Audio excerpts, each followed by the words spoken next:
Hello friends, good morning. Exam station channel पे आपका एक बार फिर से स्वागत है। तो कैसे हैं आप सब? उम्मीद है अच्छे ही होंगे। तो दोस्तों, मैं 2 दिन से वीडियो नहीं डाल पाया, उसके लिए I am really really sorry. दोस्तों, तबीयत इतनी ख़राब हो रही थी कि मतलब बुखार जुकाम और ऐसा हो रहा था कि मैं बोलने में ही अक्सर सहम था। तो मैंने 2 दिन का गैप डाल दिया, उसके लिए I am really sorry. And I hope अब ऐसा कभी कुछ नहीं होगा, आपको डेली वीडियो मिलते रहेंगे। तो प्लीज़ आप लोग अब रेडी रहिएगा, ठीक है? तो दोस्तों, निकालिए कॉपी और पेन। उससे पहले आपको क्या करना है, उससे पहले आपको सीधा भगना है। जो चैनल पे नए हैं सीधा जाना है और चैनल को सब्सक्राइब कर दें यार, प्लीज़। सब्सक्राइब नहीं करेंगे तो आपको बाकी की वीडियो नोटिफिकेशन नहीं मिल पाएंगे। अच्छा हाँ, नोटिफिकेशन के लिए आपको बेल आइकन दबाना है, ठीक है? तो दोस्तों, तैयार रहिए, हो जाइए, जोश में आ जाइए पूरे। निकालिए कॉपी पेन। तो अपन ने जब पोर्शन के अंदर पिछली बार क्या पढ़ा था, फोर्स, ठीक है ना? अच्छे से पढ़ा था अपन ने, फोर्स वगैरह सब। उसके न्यूमेरिकल्स भी किए थे अपन ने, मोमेंट, लीनियर मोमेंटम के छोटे मोटे आ जाते हैं न्यूमेरिकल्स। अपन ने इम्पल्स पढ़ा, बहुत सारी चीज़ें पढ़ी, ठीक है? तो होता क्या है कि जो अगर आप एनटीपीसी की भी तैयारी कर रहे हैं, तो अब मैंने ऐसा किया है कि जो भी बंदा एनटीपीसी की तैयारी कर रहा है ना, तो उसको भी आप सजेस्ट कर सकते हैं, क्योंकि मैं उसके लिए भी उसके हिसाब से भी क्वेश्चन मोड़ मोड़ के लाता जाऊँगा, ठीक है ना? क्योंकि अब मुझे अब ऐसा लग रहा है कि एनटीपीसी का पेपर होने वाला है, ठीक है? क्योंकि उसका एग्ज़ाम का टेंडर पास हो चुका है। थर्ड सेकंड टेंडर जो होता है, शायद प्री बिड बोलते हैं जिसको, पोस्ट बिड, सॉरी, ठीक है ना? अच्छा, तो अब अपन ने फोर्स वगैरह सब पढ़ लिया। तो अब फोर्स के एप्लीकेशंस भी होती है कुछ एक, ठीक है ना? फिर वर्क, एनर्जी, पावर, आज अपन इसमें ये सब पढ़ेंगे, ठीक है? तो क्या होता है कि इस वर्क एनर्जी पावर में क्या है, जैसे कि छोटी मोटी चीज़ें पूछ लेते हैं, लाइक इसकी सीजीएस यूनिट क्या होती है वर्क की, ठीक है? या फिर एक वन मतलब 1 जूल कितना होता है, ठीक है? तो ऐसी सी मतलब अर्क में कितना होता है, ऐसे मतलब कॉम्प्लीमेंट्री यूनिट्स पूछते हैं एफपीएस में। या फिर ऐसे पूछ लेंगे 1 किलोवाट आवर कितना होते हैं। तो ये छोटी मोटी यूनिट्स होती है, तो वो सब चीज़ें पूछते थे अपन, वो सब डिस्कस करेंगे, ठीक है? तो दोस्तों, आज अपन अपनी सबसे पहली चीज़ पढ़ेंगे जिसमें होता है फोर्स का ही एप्लीकेशन, जो सबसे ज़्यादा पूछा जाता है, जिसको अपन बोलते हैं फ्रिक्शनल फोर्स, ठीक है? चलिए, तो दोस्तों आज अपन पढ़ेंगे फ्रिक्शनल फोर्स। तो क्या होता है फ्रिक्शनल फोर्स? तो कॉपी पेन निकाल ली, जिन्होंने निकाल ली जल्दी निकालिए और आ जाइए, ठीक है?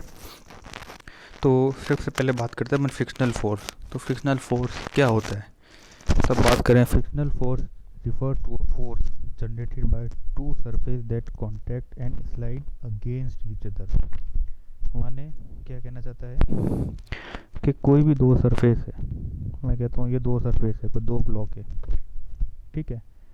और इन दोनों की मूवमेंट अगेंस्ट होनी चाहिए, लिखा ना अगेंस्ट। एक इधर जा रहा है तो एक इधर जाना चाहिए, या फिर वाइस वर्सा, ठीक है? अगर दोनों का मूवमेंट अगेंस्ट होगा तो एक इनके बीच में एक घर्षण होता है, यानी दोनों के बीच में जब मूवमेंट होगा तो एक टाइप का फोर्स जनरेट होगा, यानी दोनों एक दूसरे को अपोज करने की कोशिश करेंगे कि भाई तू मत जा मुझे छोड़ के प्लीज़। तो इस तरह की कुछ बातें चलती है इनके अंदर, वो जो बात होती है तो उस बात को अपन कहते हैं फ्रिक्शनल फोर्स, ठीक है? एफ एफ, फ्रिक्शनल फोर्स, ठीक है?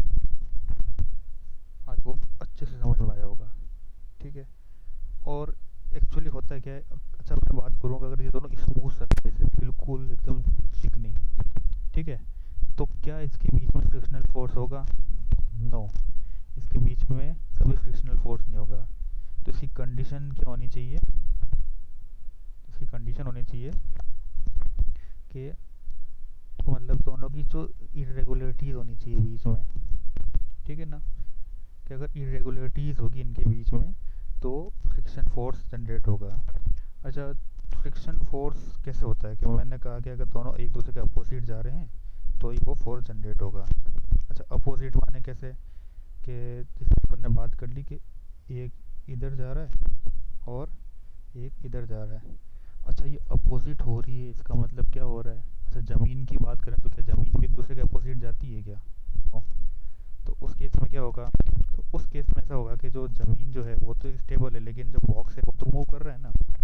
तो उस केस में जो फ्रिक्शनल फोर्स है वो लगेगा। कैसे लगेगा? कि देखो ज़मीन तो ऐसी ही रहेगी, तो और अच्छा इरेगुलरिटीज फर्स्ट है, ठीक है ना, और बॉक्स इधर मूव कर रहा है, तो इनके बीच में जो कांटेक्ट होता है ना, वो एक दूसरे के अपोजिट मूव करते हैं, तो वो फ्रिक्शनल फोर्स होता है। अच्छा, मैं बात करूँ, friction doesn't depend the on the contact area of surface. क्या ऐसा हो सकता है, मैं आपसे बात करना चाहता हूँ, क्या friction doesn't depend on the contact area of surface? क्या स्टेटमेंट सही है? नो। तो फ्रिक्शन जो होता है वो डिपेंड करता है कांटेक्ट एरिया ऑफ सरफेस के बीच में, ठीक है। अच्छा, और क्या क्या लिखा हुआ है इसमें, तो फ्यू, अच्छा कुछ फैक्टर्स हैं, क्या क्या फैक्टर हैं जो फ्रिक्शन फोर्स में काम आते हैं, जैसे देखो, these force are mainly affect by the surface texture and amount of force impelling them together. क्या क्या दो कंडीशन थी, एक तो टेक्सचर स्मूथ है या रफ है, यानी बनावट जिसे कहते हैं, ठीक है, और दूसरी क्या कंडीशन बताई, अमाउंट ऑफ फोर्स। तो चीज़ें फोर्स के अंदर काम करेगी, एक तो अमाउंट ऑफ फोर्स और एक उसका टेक्सचर, यानी एक उसकी जो बनावट होती है वो उस पर डिपेंड करेगा। अच्छा, मैं बात करूं फ्रिक्शन की, तो फ्रिक्शन का फॉर्मूला बेसिकली क्या होता है, F equals to mu N. ये एक बार एक कचरे वाला भी जानता होगा, या फिर एक थैले वाला होगा आलू बेचने वाला, F equals to mu N होता है, ठीक है। अच्छा, ये म्यू क्या होता है, जब जो F होता है, यानी मैं आपको चलो डायग्राम से, क्या होता है कि कोई भी अपन इक्वल्स टू करते हैं ना इसमें, तो उसके लिए अपन को होना चाहिए कि अपन क्या करूँ, फोर्स इधर लग रहा है, अपन ने मतलब इस टाइप फोर्स दिया है, यहाँ से फोर्स दिया इसको, ठीक है, और ये इसकी नॉर्मल हो गई, ठीक है। अच्छा, नॉर्मल के जस्ट नीचे एम जी लगता है, मैं आपको 1000 बार बता चुका हूँ, वेट। तो बॉक्स का वेट होगा, यानी आप खुद खड़े हैं, आपका वेट कहाँ नीचे ही लगेगा ना, तो ये आपका नॉर्मल हो गया। तो वेट हमेशा 90 कोई भी सरफेस होता है उसके परपेंडिकुलर लगता है, ये मैं आपको बता चुका हूँ, ठीक है। अच्छा, तो नीचे हो गया, मैं आपसे बात ठीक है।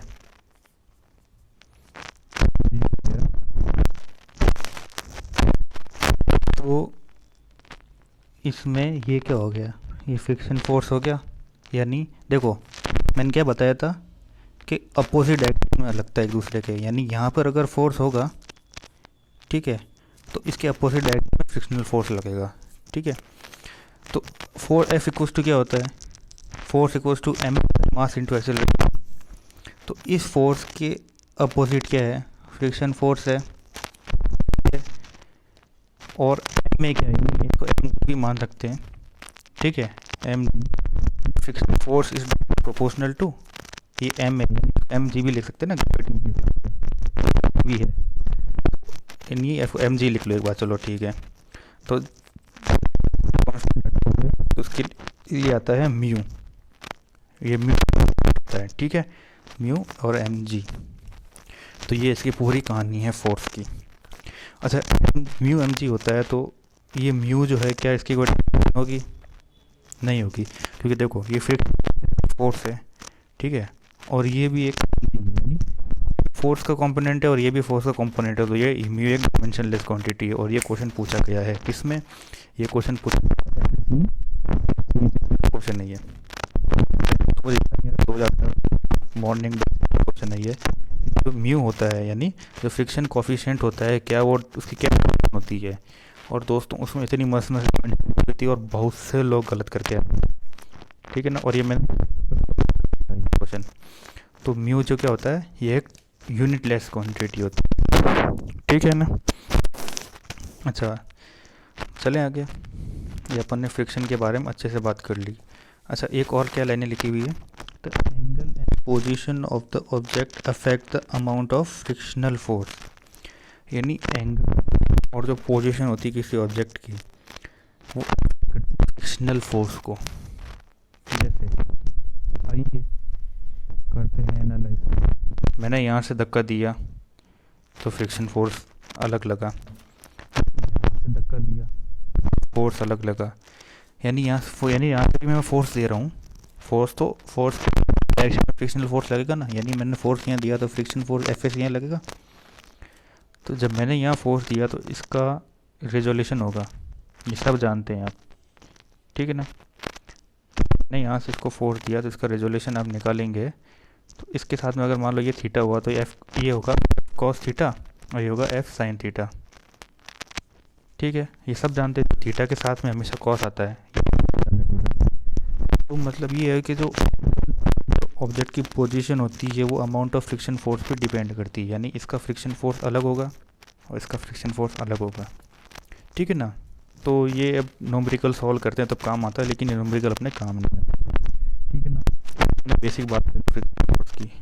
तो दोस्तों क्वेश्चन इसमें थ्योरेटिकल बन सकता है, क्वेश्चन अभी तक बना थ्योरेटिकल वो है म्यू की यानी फ्रिक्शन कोफिशिएंट की होती है, अभी तक तो ये क्वेश्चन बनता है।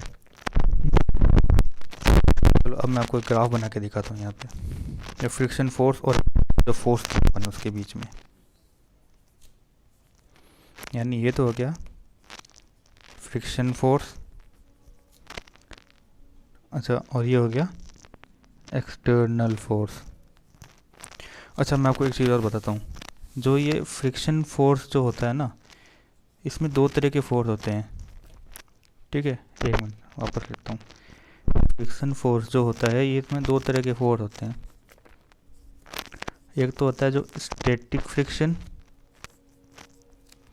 और एक होता है लिमिटिंग फ्रिक्शन। अच्छा क्या होता है लिमिटिंग? जो लिमिटिंग फ्रिक्शन क्या होता है, जो maximum value of friction which lies to step the body, मतलब इसके बाद में बॉडी रुक जाएगी, ठीक है ना।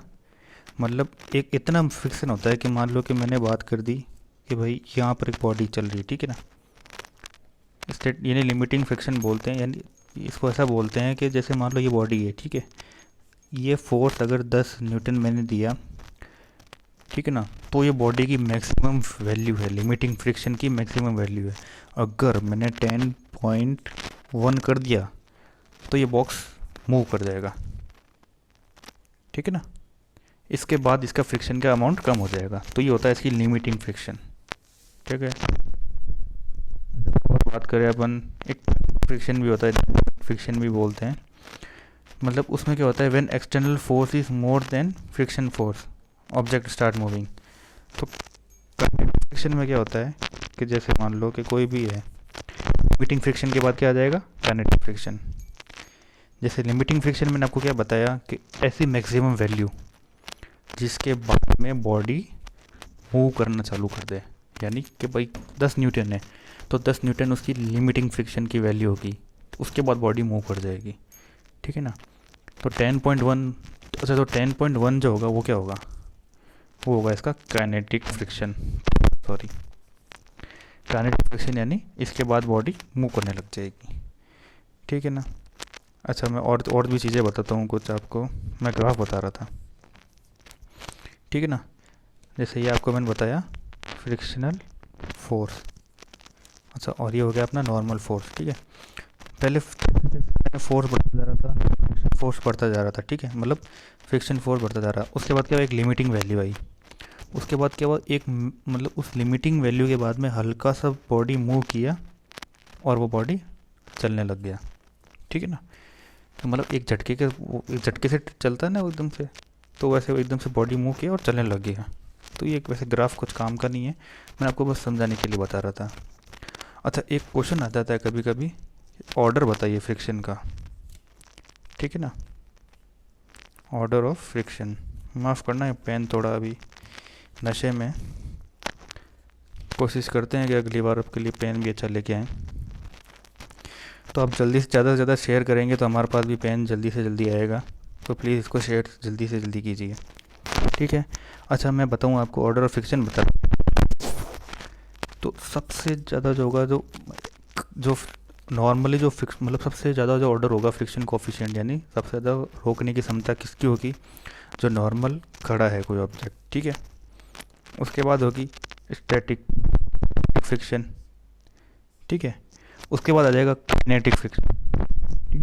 नहीं, बॉडी मूव हो चुकी है। और याद रखना सबसे कम जो फ्रिक्शन अपन मानते हैं ना वो होता है रोटेटरी में। ये ऑर्डर ऑफ फ्रिक्शन है, आप प्लीज़ इसको याद कर लीजिएगा, ठीक है ना। कभी कभी पूछ लेते हैं, या तो कभी कभी पूरा भी पूछ लेगा और पूरा नहीं पूछा और कोई छोटा कोई एग्ज़ाम हुआ तो उसके अंदर से कोई दो का सेट पूछ लेगा, ठीक है ना, कि भाई काइनेटिक बड़ा होता है स्टैटिक बड़ा होता है, या फिर ऐसा पूछ लेगा काइनेटिक बड़ा होगा रोटेटरी बड़ा होगा। तो ऐसे कभी कभी ये ऑर्डर पूछ लेते हैं, भी लिख लीजिएगा स्टार मार्क डाल के, ठीक है। अब थोड़ी भी लिखते हैं, कोफिशिएंट ऑफ फ्रिक्शन पढ़ते हैं, ठीक है, होता है कोफिशिएंट ऑफ फ्रिक्शन। तो सबसे पहले कोफिशिएंट ऑफ फ्रिक्शन अभी अपन ने पढ़ा म्यू, ठीक है। तो उस म्यू को ढंग से जान लेते हैं। सबसे पहले मैंने आपको फॉर्मूला डिफाइन कराया था जिसमें F S is proportional to normal होता है, ये मैंने लिखाया था, ठीक है। जैसे मैंने कोई ब्लॉक बनाया था, ये नॉर्मल बनाया, नॉर्मल यानी वेट के बराबर यानी mg, और ये फ्रिक्शन किसके बराबर होगा, फ्रिक्शनल फोर्स के, ये लिखाया था मैंने, अच्छे से लिखाया था आपको, ठीक है। तो अब देखो एफ एस है,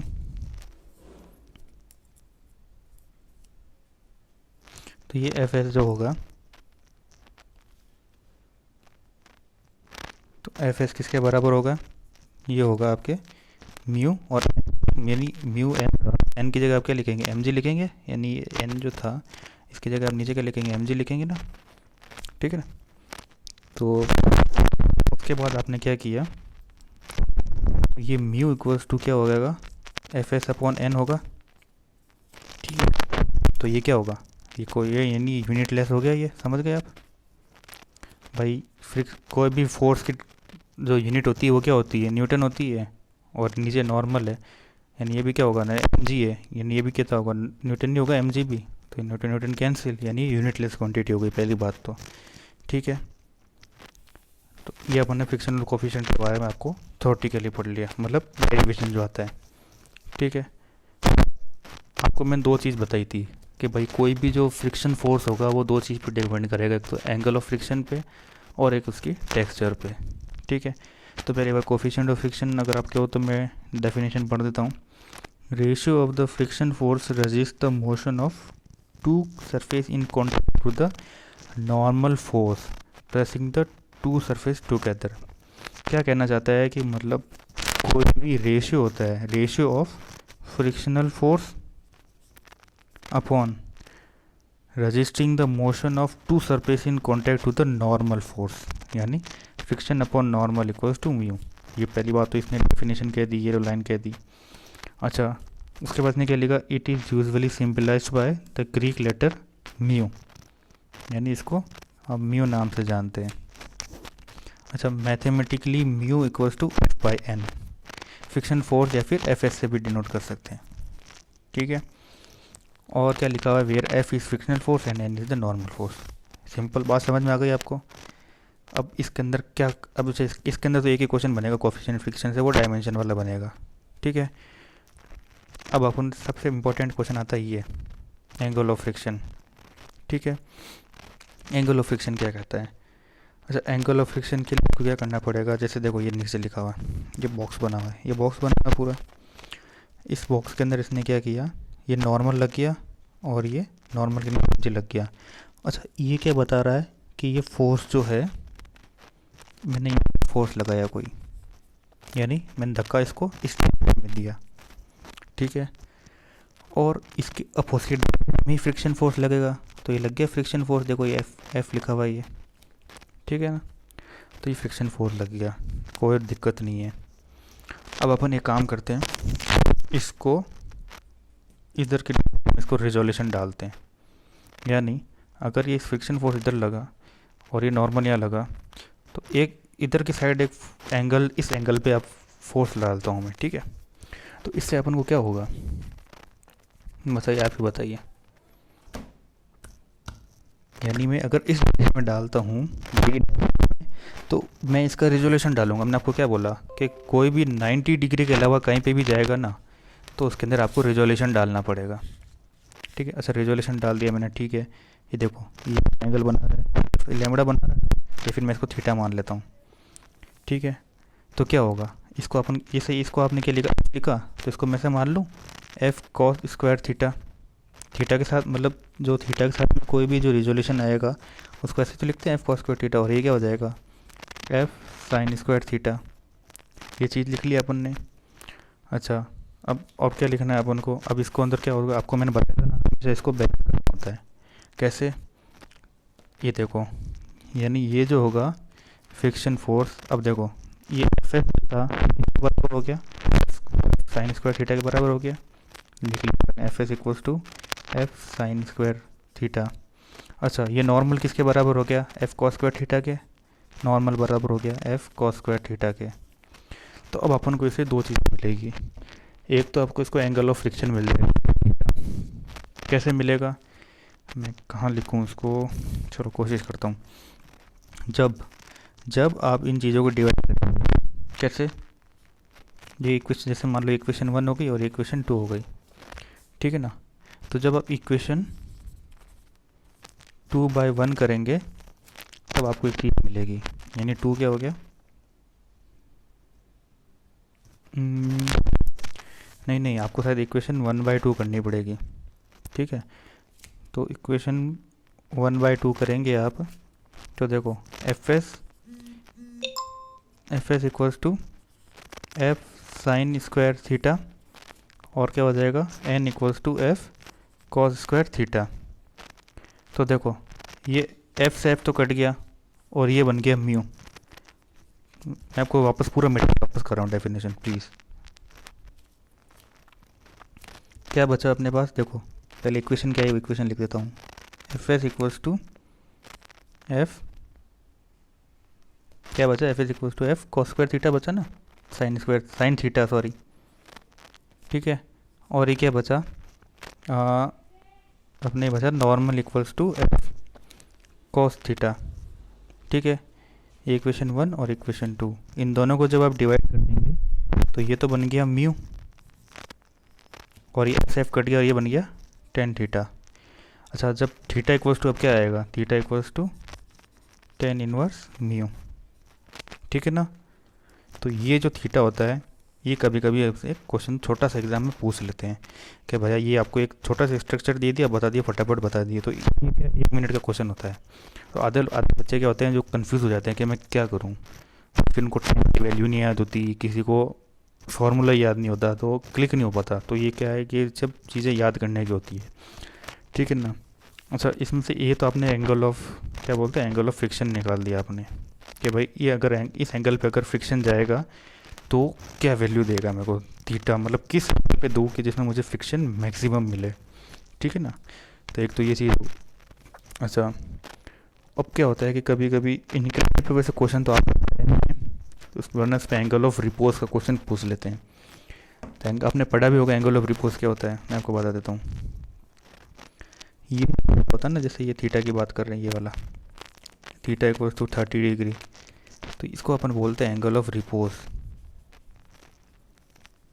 ठीक है ना। तो ये एंगल ऑफ रिपोज का वैसे आज तक कभी क्वेश्चन आया नहीं। वैसे देखो ये क्वेश्चन क्या होते हैं कभी कभी एक मतलब 1 मिनट में सॉल्व होने वाले नहीं होते, तो क्वेश्चन देते भी नहीं है, लेकिन मैं फिर भी बता देता हूँ। देखो क्या होता है कि जैसे मान लो ये बॉक्स है, बॉक्स किसी एक स्लांट बोलते हैं इसको, टेढ़ी लाइन को, कि स्लांट सरफेस पे खड़ा है, ठीक है।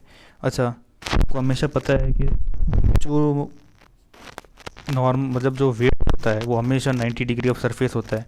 तो देखो ये तो एक स्लांट सरफेस है लेकिन ओरिजिनल सरफेस तो ये है ना, तो इसके 90 डिग्री हमेशा वेट लगेगा mg, पहली बार। फिर जब आप इसका रिजोल्यूशन करोगे ये थीटा लेके यहाँ पे, तो ये हो गया mg cos थीटा और ये हो गया mg sin थीटा, ठीक है। अच्छा मैं बात करता हूँ अगर ये ब्लॉक इस में एक्सीलरेट हुआ, ठीक है, अगर mg cos थीटा की वैल्यू ज़्यादा हुई तो फिर mg cos थीटा छोड़ो, अगर इस अगर फोर्स लग रहा है तो इसके अपोजिट डायरेक्शन में फ्रिक्शन फोर्स लगेगा, मान गए आप पहली बात तो, ठीक है। ओके जब आपने ये देख लिया कि अब कोस तो क्या होगा mg cos थीटा होगा, तो ये मतलब कुल मिलाकर तो रिजोल्यूशन करना बता दिया, क्वेश्चन कभी आएगा नहीं। तो क्या होगा छोटी मोटी चीज़ें पूछ लेते हैं, जैसे अब ये फोर्स दे दिया तो F इक्वल्स टू क्या होगा mg sin थीटा होगा, ठीक है। और नॉर्मल क्या होगा mg cos थीटा, ये वही चीज़ आ गई पीछे जो मैंने आपको डिफाइन करी थी ना। भले स्लांट सरफेस हो क्या होता है, मैं आपको कहने का मतलब ये था कि ये एंगल ऑफ रिपोज इसे कहते हैं कि कोई भी एक स्लांट सरफेस हो और जो ओरिजिनल सरफेस हो, उन दोनों के बीच में जो एंगल बनता है उसको आप बोलते हैं एंगल ऑफ रिपोज, इंक्लिनेशन का भी। ठीक है ना। वैसे क्वेश्चन कभी बनेगा नहीं, आप टेंशन फ्री रहिए, बस बताने के लिए बताएं। अब ये चीज़ वही है, तो अपने सबसे इम्पोर्टेंट टॉपिक आता है जिससे क्वेश्चन बनते हैं, बिल्कुल मस्त मस्त क्वेश्चन बनते हैं और बच्चे को पता भी नहीं होता, याद भी नहीं रहते, ऐसे क्वेश्चन बनते हैं। क्या बनते हैं, आइए शुरू करते हैं। ठीक है, टेक्निकल गुरुजी की याद आ गई यार। चलो, अब वर्क, एनर्जी और पावर।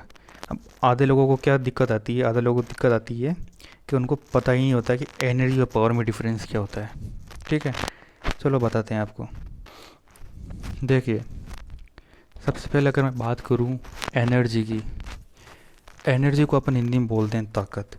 ध्यान से सुनिएगा, मैं बहुत अच्छे से डिफाइन करूंगा आपको ये। एनर्जी को आप क्या बोलते हैं, ताकत।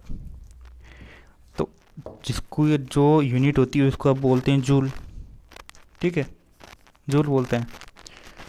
अच्छा, एबिलिटी टू डू वर्क, कहीं पे भी जाओगे ये देखो ये डेफिनेशन मिलेगी एबिलिटी टू डू वर्क। तो इसका मतलब ये होता है एनर्जी का कि आपने कोई भी काम किया, ठीक है, किसी ताकत के साथ किया, तो उसका आप बोलेंगे एनर्जी है। फिर ऐसे बोल सकते हैं कैपेसिटी टू डू वर्क। मैंने बोला मैंने एक मुक्का मारा, तो मुक्का मारना मेरी ताकत थी। ठीक है।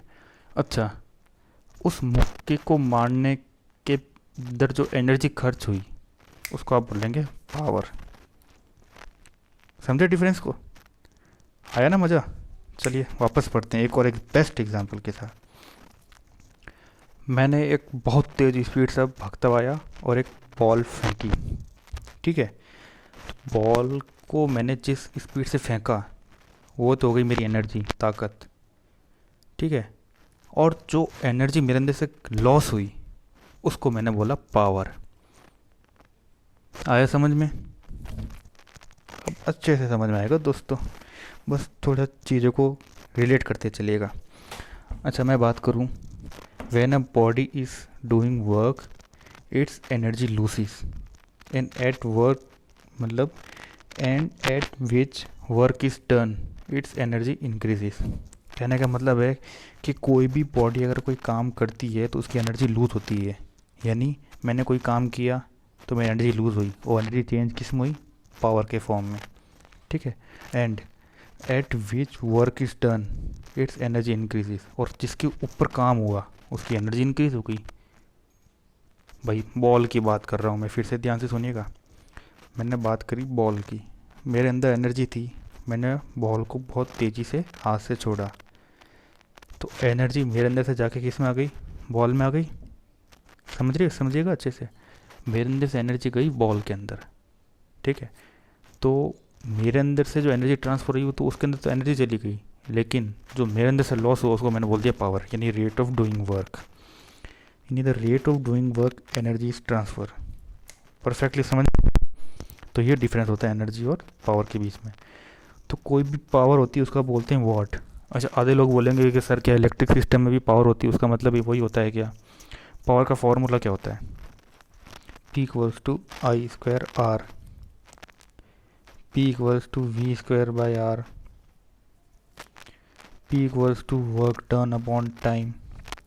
तो कभी भी देखें ना, अगर इलेक्ट्रिक सिस्टम की बात करूँ मैं अगर, तो देखो आर रेजिस्टेंस से रिलेट हो रहा है।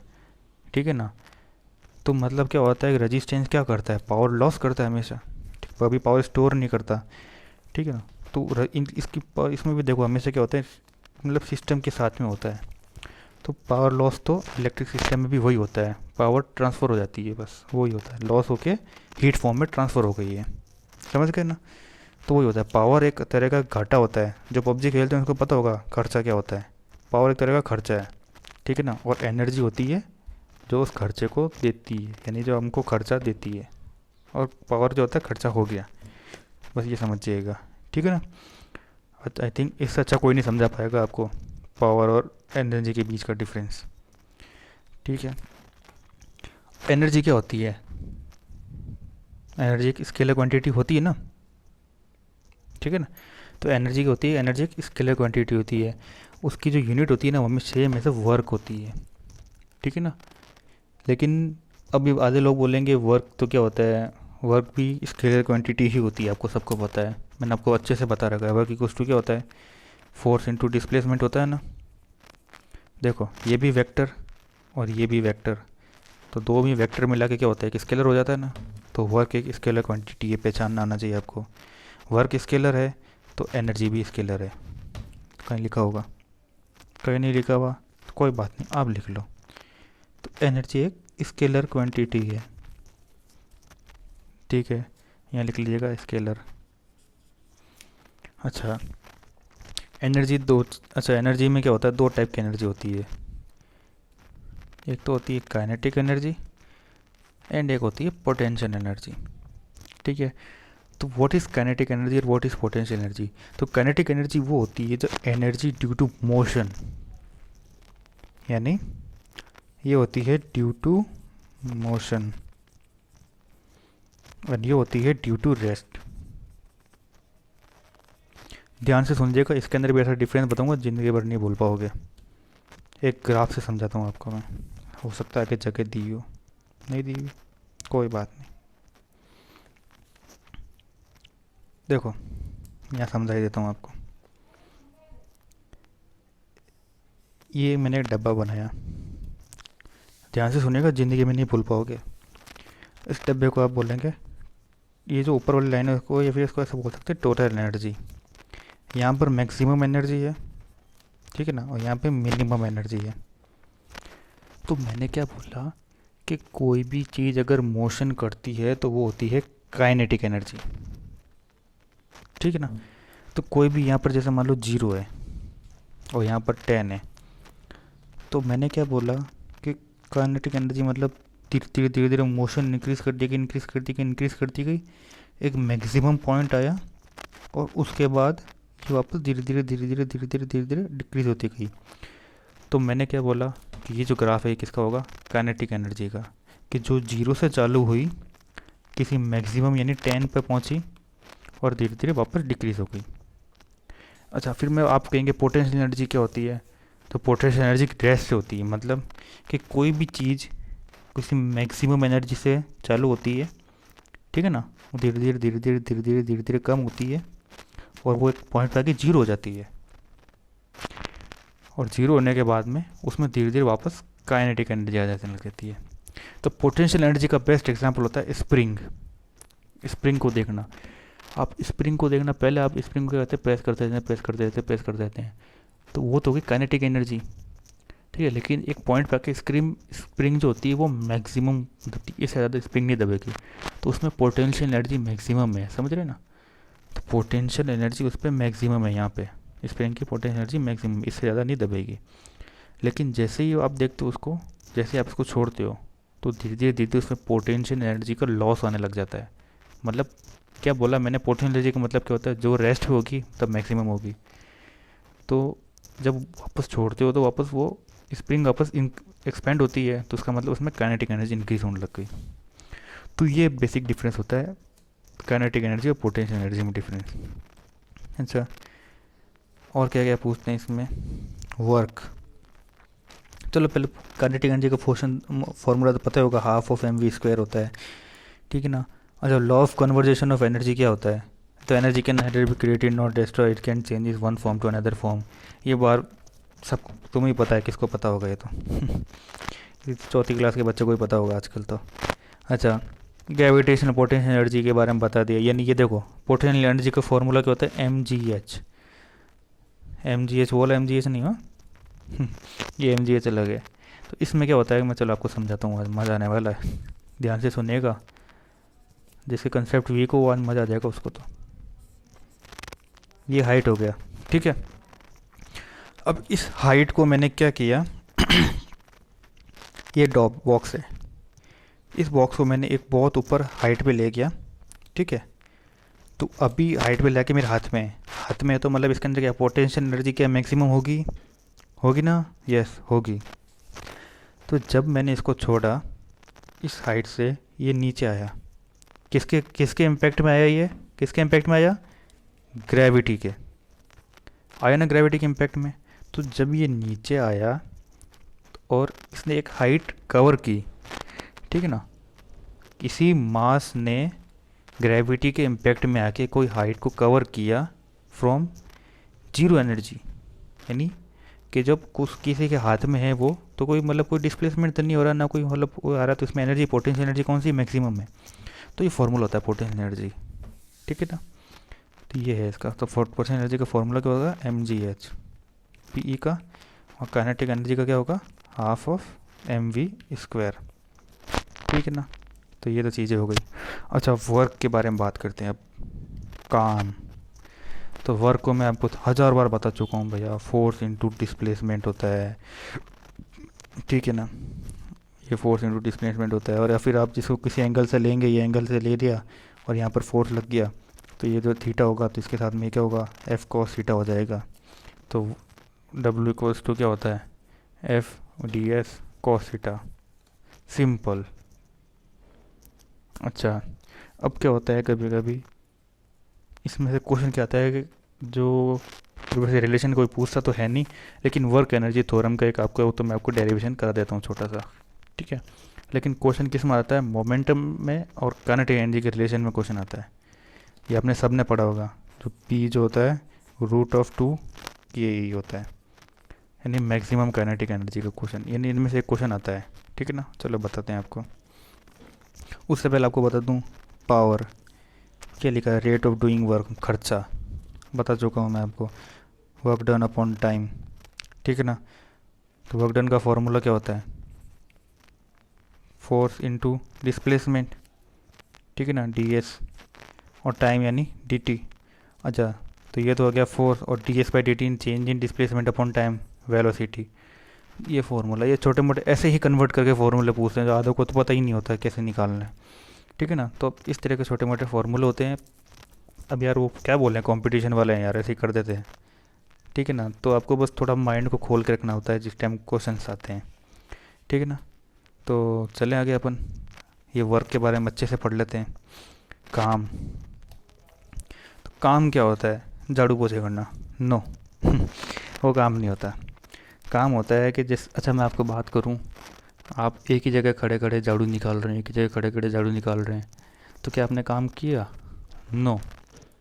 अगर आपने कोई डिस्प्लेसमेंट नहीं डाली तो आपने कोई काम नहीं किया। आप 1 किलो, फिर आप 1000 किलो का सर पे लेके खड़े हैं कोई कट्टा, तो अगर आपने मूवमेंट नहीं दिया और दिन भर खड़े रहे तो वो काम नहीं होगा, यानी कोई डिस्प्लेसमेंट नहीं हुआ तो कोई काम नहीं होगा। ये क्या करें, साइंस है दोस्तों। अच्छा, क्या कंडीशन होती है वर्क की, तो वर्क की 2 कंडीशन होती है। क्या होती है, पहली तो force should be acting on body, कि कोई भी फोर्स हो रहा हो वो बॉडी पे एक्ट होना चाहिए, ठीक है ना। मतलब कुल मिला के ये है कि मैंने कोई फोर्स ही नहीं दिया, कोई मूवमेंट ही नहीं दिया, तो कोई काम नहीं हुआ, सिंपल। अगर फोर्स देना चाहिए, पहली बात तो ये फोर्स दिया तभी तो डिस्प्लेसमेंट आएगा, ठीक है ना। और दूसरी बात क्या आई कि बॉडी मस्ट बी डिस्प्लेस्ड, मतलब बॉडी के अंदर कोई ना कोई चेंज आना चाहिए, पहली पोजीशन पी, दूसरी पोजीशन क्यू। अगर बॉडी में कोई डिस्प्लेसमेंट ही नहीं हुआ तो क्या कोई वर्क हुआ, मैंने अभी आपको बताया था, दिन भर एक ही जगह खड़े झाड़ू निकाल दो और आपने कोई वर्क नहीं किया, जीरो, ठीक है ना। तो ये चीज़ होती है। अच्छा, कॉस थीटा कैसे आया, कुछ नहीं है, सिंपल सी चीज़ है कि आपने इस डायरेक्शन में कोई फोर्स दिया, ठीक है, निकालो रेजोल्यूशन बैठ के, क्या होगा, ये थीटा है और ये हो गया एफ कॉस थीटा और ये हो गया एफ साइन थीटा, ठीक है। अच्छा, ये किसके बराबर होगा, ये फोर्स के बराबर हो गया, और ये फ्रिक्शन फोर्स पीछे लगा है, हमको कुछ से मतलब नहीं है, और डिस्प्लेसमेंट हुआ ds, ठीक है। तो क्या हो गया, work equals to F cos theta, यानी फोर्स के बराबर हो गया ना भाई, इस साइड में फोर्स जाना चाहिए। नॉर्मली क्या होता है, आइडियली कंडीशन में फोर्स कहाँ लगता है, इसी कंडीशन में लगता है, तो फोर्स एफ कॉस थीटा और ये ds। तो सिंपल सी चीज़ है, work equals to force into displacement cos theta. Work भी स्केलर क्वांटिटी होती है, ठीक है ना, बता चुका हूँ। तो वर्क स्केलर तो एनर्जी भी स्केलर। अच्छा, इसकी ऐसा यूनिट क्या होगी, यानी फोर्स इंटू डिस्प्लेसमेंट, हटाओ इसको, लिख लिया। तो इसकी क्या होगी यूनिट, फोर्स की क्या होती है, मास इंटू एक्सेलरेशन, यानी बताओ बताओ मास की क्या होगी, केजी या फिर ग्राम, बताइए ना यार कोई तो क्या कहूँ यार। वर्क को अपन कहते हैं, इसको बेसिक यूनिट होती है इसकी जूल, जे यूल, जूली नहीं जूल, जूल होती है वर्क की, ठीक है ना। अच्छा, और इसकी क्या यूनिट होती होगी, केजी, यानी फोर्स इंटू डिस्प्लेसमेंट है, यानी फोर्स की क्या होती है, mass into acceleration, KG into meter per second square, और डिस्प्लेसमेंट की क्या होती है, मीटर, ठीक है ना। तो यानी क्या हो जाएगी इसकी, बताइए बताइए, meter square upon second square. इसको यहाँ से काट के इसमें मर्ज कर लीजिएगा, ऐड होता है ना जब कोई दो मल्टीपल होता है तो अच्छा, इसकी डायमेंशन क्या थी, केजी इंटू शायद meter square upon into second का -2, केजी यानी मास कितना हो गया, m1 l2 t की पावर -2, सिंपल सी चीज़, यूनिट पता है, ये निकाल दो। अच्छा, इसको आप ऐसे भी लिख सकते हैं, यानी देखो एक यूनिट तो ये आ गई, एक यूनिट हो गई जूल, और एक यूनिट आप ऐसे भी लिख सकते हैं न्यूटन इंटू मीटर। देखो क्या जलवा है फिजिक्स का, कितनी कितनी यूनिट देते हैं बच्चों के साथ जुल्म, ठीक है ना। तो ये तो आपकी हो गई सिंपल एसआई की बात करें, यानी MKS सिस्टम की। तो दोस्तों ये आपसे बेसिकली तो कोई नहीं पूछने वाला, इसके अलावा वर्क की डायमेंशन के अलावा तो कोई ज़्यादातर तो कोई पूछेगा नहीं। आपके साथ खेल कहाँ होगा, आपके साथ खेल होगा यहाँ पे, what is the unit of work in CGS, centimetre gram second, फिस आधे से ज़्यादा, इसकी यूनिट होगी अर्ग, ठीक है। अच्छा, जो एक अर्ग होगी ना, 1 अर्ग इक्वल्स टू, एक डाइन सेंटीमीटर होती है, डाइन सेंटीमीटर, डाइन याद है ना, फोर्स की यूनिट, फोर्स फोर्स फोर्स में लिखते हैं ना डाइन में, यानी अपन CGS की बात कर रहे हैं, याद है, एक न्यूटन इक्वल्स टू 10⁵ डाइने, वो डाइने नहीं, यह डाइने है चलो क्या लिखा हुआ है, इसकी डेफिनेशन पढ़ लेते हैं अपन। Work equals to measure of energy transfer that occur when an object is move over a distance by an external force. Work क्या होता है, जो किसी में एनर्जी का मेजरमेंट होता है जो ट्रांसफर हुई an object to move from one distance to by an external force, at least part of which applied in the direction of the displacement. Force इधर लगा है तो जाहिर सी बात है डिस्प्लेसमेंट भी इधर ही होगा। मैं अब देखो, आपको कोई पीछे से धक्का देगा तो आपके मुंह के सामने तो फोर्स जा रहा है, और उसी फोर्स के डायरेक्शन में तो आप जा रहे हैं, समझ रहे हैं ना। इमेजिनेशन करिए, इमेजिनेशन, ये आप खड़े हैं मुंडी साइड में, मैंने आके पीछे से लात मार दी, तो लात मारी तो लात किस डायरेक्शन में, इसी डायरेक्शन में होगी, यानी फोर्स तो इस डायरेक्शन में होगा, और मुड़ने के बल गिरेंगे कहाँ, इसी डायरेक्शन में, तो ये डिस्प्लेसमेंट। अब आप अच्छे से समझेंगे, तो ये डेफिनेशन यही कह रही है, ठीक है। और ये आपको फॉर्मूला है, कहाँ से क्या आया मैंने सब कुछ बता चुका हूँ मैं, ठीक है। अच्छा, और क्या कहता है CGS के अंदर, FPS के अंदर भी पूछ लेते हैं कभी कभी, कि डायरेक्ट दोस्तों कि जो FPS में जो होता है सिस्टम, क्या होता है, वेट को कैसे नापते हैं, LB से नापते हैं ना, पाउंड फीट, ठीक है ना। तो अच्छा, 1 LB पर फीट क्या होता है, देखो दोस्तों इसमें मेरी गलती नहीं है, पूछ लेते हैं, ये रेलवे वाले हैं, रेलवे NTPC वाले हैं, इनका दिमाग फिरा हुआ रहता है आधा, और ये स्टैटिक चीज़ें पूछते हैं, ये पाउंड और ये फीट, यानी क्या होता है 1 LB dot feet equal to 32.15 pound feet, pound से याद कर लेना, ठीक है ना। ऐसा पूछ लेते हैं रिलेशन में, क्या करूँ उसमें, ये चीज़ें बता रहा हूँ आपको, याद रखिएगा। अच्छा, एक चीज़ और पूछ लेते हैं, एक शायद, हाँ, 1 kg meter equals to 9.8 joule, ये भी बहुत पूछते हैं, ठीक है। ये वर्क की यूनिट का ही बात कर रहा हूँ, केजी मीटर, ठीक है ना, फोर्स इंटू मीटर, ऐसी चीज़ें होती हैं। तो ये सब क्या होता है, डायरेक्ट पूछ लेते हैं, नहीं तो क्या कर सकते हैं, इनका कोई इलाज नहीं है।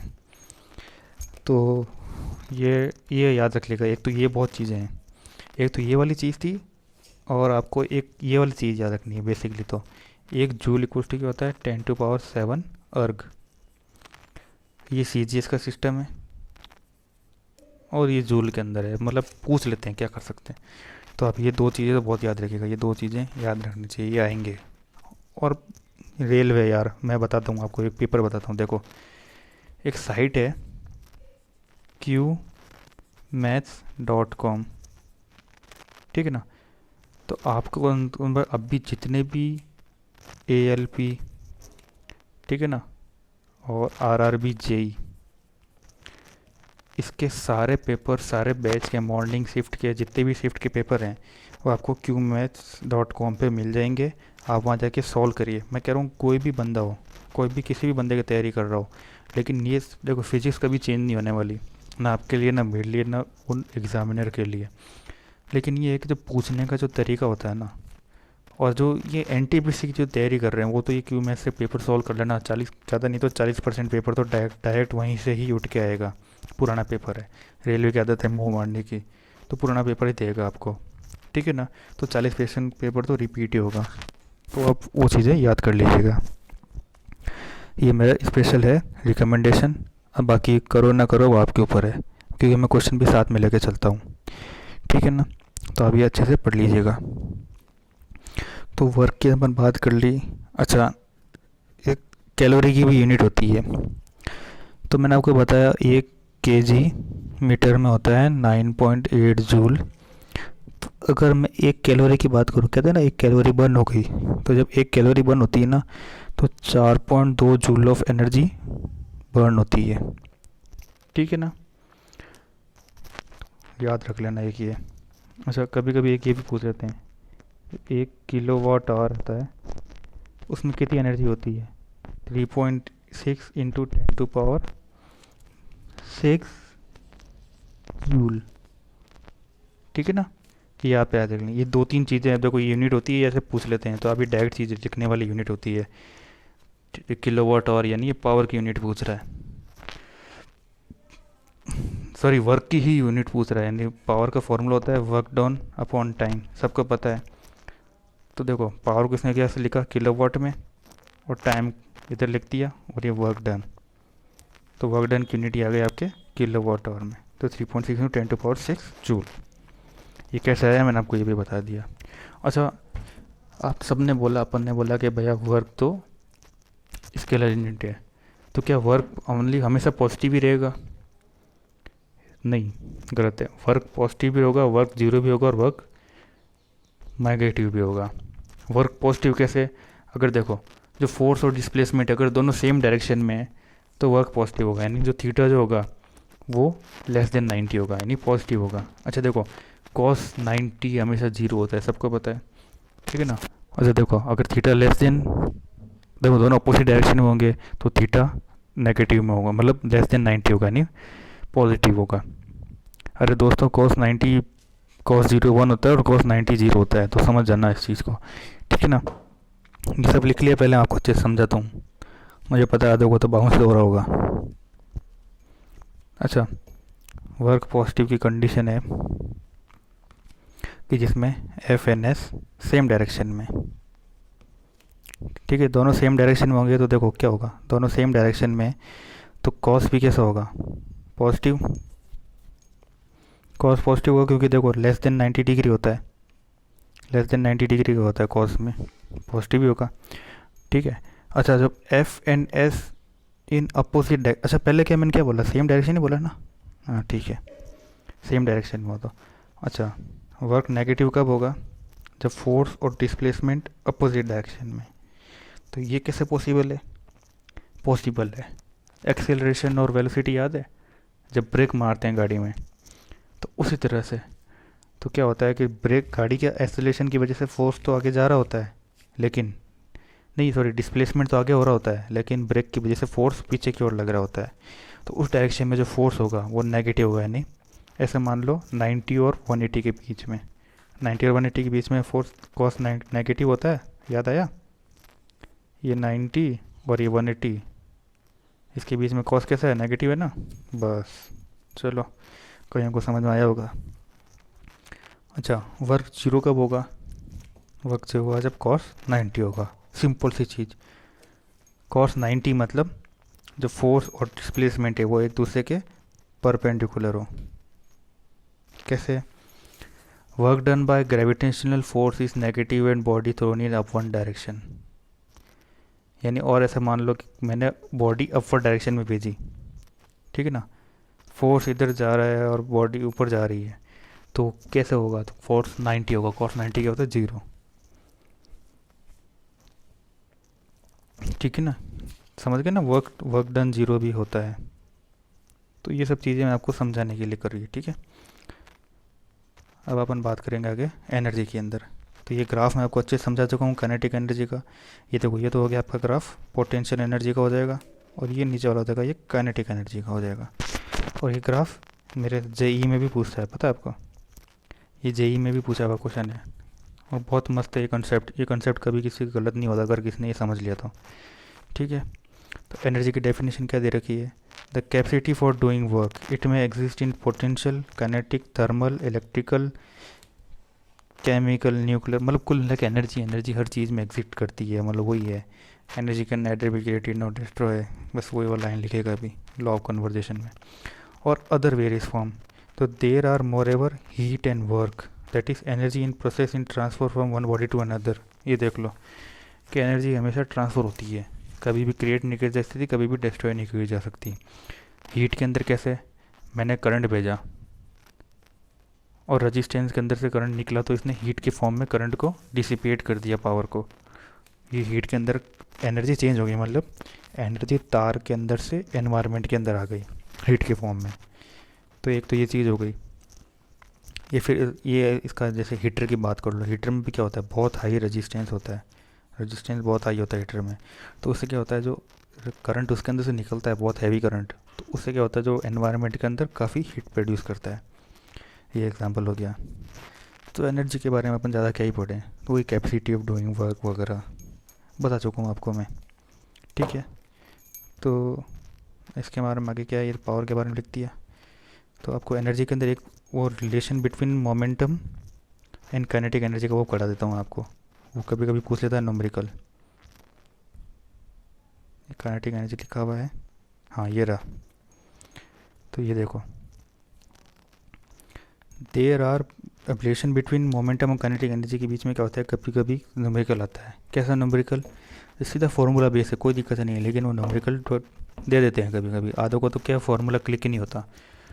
तो क्या होता है उसमें, they are both related to object velocity और speed and mass, but momentum is a vector quantity that describe the amount of mass in motion।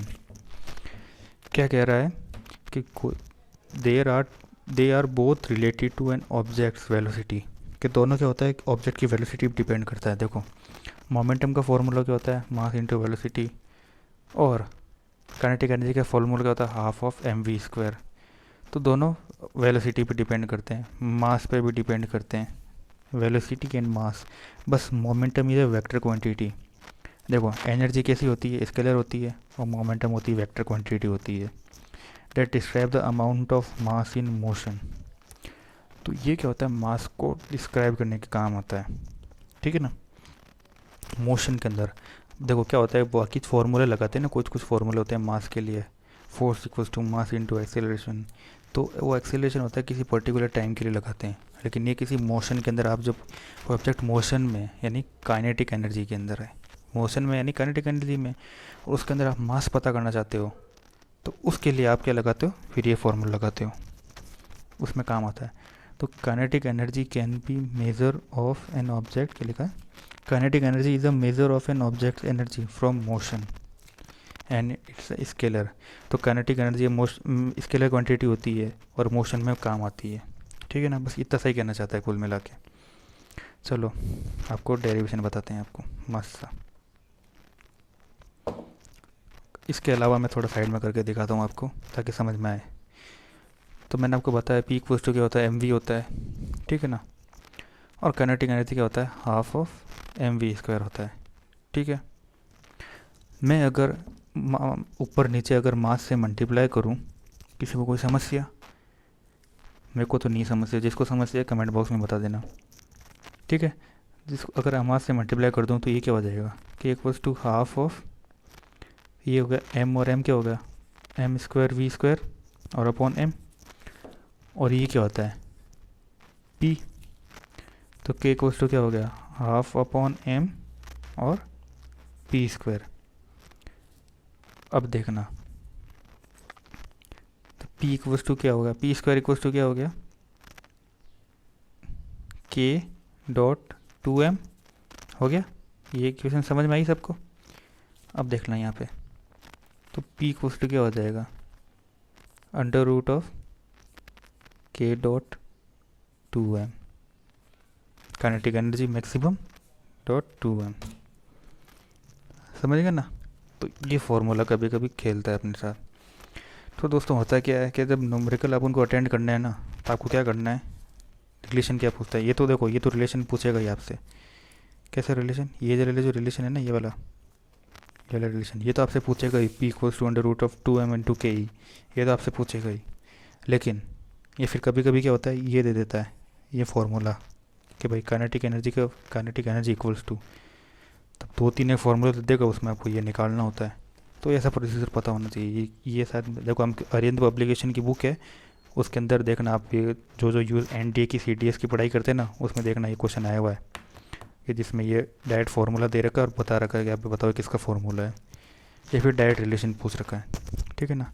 अच्छा, जब न्यूमेरिकल आ जाए ना तो क्या करना है आपको, तो न्यूमेरिकल आ जाए तो क्या करना है, सीधा P equals to under root of K E, मतलब ये रिलेशन पूछते हैं आपसे सीधा, पोटेंशियल और काइनेटिक एनर्जी, उसमें आपको मास को थोड़ा हटाना होता है, नेगलेक्ट करना होता है, ठीक है ना। क्योंकि देखो, कोई बहुत ही हाई स्पीड से कोई चीज़ जा रही है तो उसका मास नेग्लिजिबल होता है, बुलेट वाला क्वेश्चन मुझे अच्छे से याद है, ठीक है ना। तो ये सब चीज़ें थी। अच्छा, पीछे और क्या क्या दे रखा है, पावर के बारे में बात करते हैं। एनर्जी हो गई, power is the amount of energy transfer और converted by unit time. Power is a scalar quantity, ठीक है ना। पावर का फॉर्मूला सबको पता है, वर्क डन अपॉन टाइम, यानी स्केलर, वर्क डन कैसा है, स्केलर, टाइम स्केलर, तो स्केलर है पावर।